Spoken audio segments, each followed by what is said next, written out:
শুভ সকাল সবাইকে। সবাই কি করছো? আমি ফ্রেশ হয়ে রান্নাঘরে চলে আসলাম মেয়ের জন্য গরম জল করতে।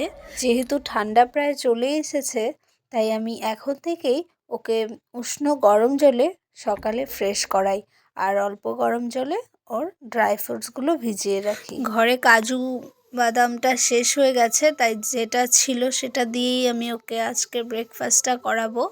তো সকালে আমি সাধারণত ব্রেকফাস্টে ওকে আমি ড্রাই ফ্রুটসই দেই, আর পামকিন সিডসটা আমি নিজে হাতে তৈরি করেছি বলতে আমাদের তো পামকিন আনে, তো তার বীজগুলো আমি ফেলে না দিয়ে রেখে দিয়েছি।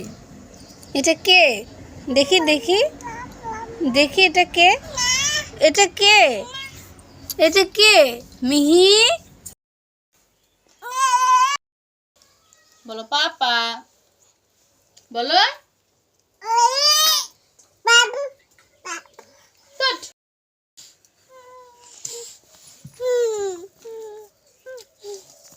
সকালবেলা আমার মেয়েও ব্রেকফাস্ট করেছে আর আমরা সবাই ব্রেকফাস্ট করেছি। তো এখন আমার মেয়েকে নিয়ে বেরিয়েছে আমার বর, তো ওকে নিয়ে একটু বাইরেটা দেখাচ্ছে। ও বাইরে খেলতে খুব ভালোবাসে, আর আমি এদিকে কাজগুলো সেরে নিচ্ছিলাম। আর ভিডিওটা আমার বরই করেছে, ওর আজকে অফিস ছুটি ছিল তাই। দেখো বাইরেও কি সুন্দর হাঁটছিল, এখনও মোটামুটি হাঁটা শিখেছে, তাই দেখো একা একাই হেঁটে বেড়ায়।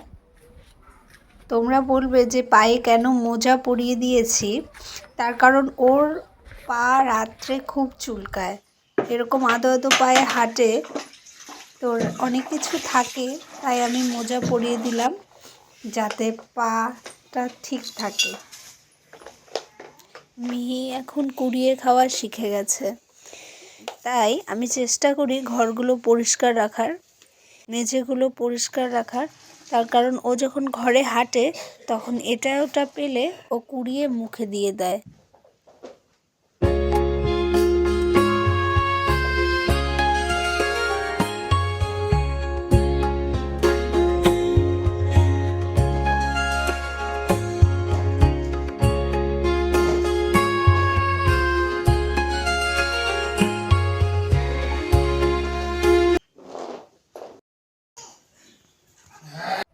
আমার মেয়েকে এখন আমি স্নান করাবো। এখন বাজে সকাল 11:30, তাই ওকে আমি এভাবে ছেড়ে দিলাম খালি পায়ে।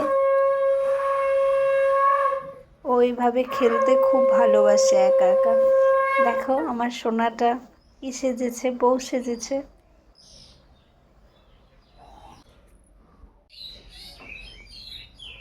আমার মেয়ের নখগুলো কত বড় হয়েছে আর এত খামচি দেয়, ছাল উঠে যায়, তাই ভাবলাম আজকেও ঘুমোলে নখগুলো কেটে দেব।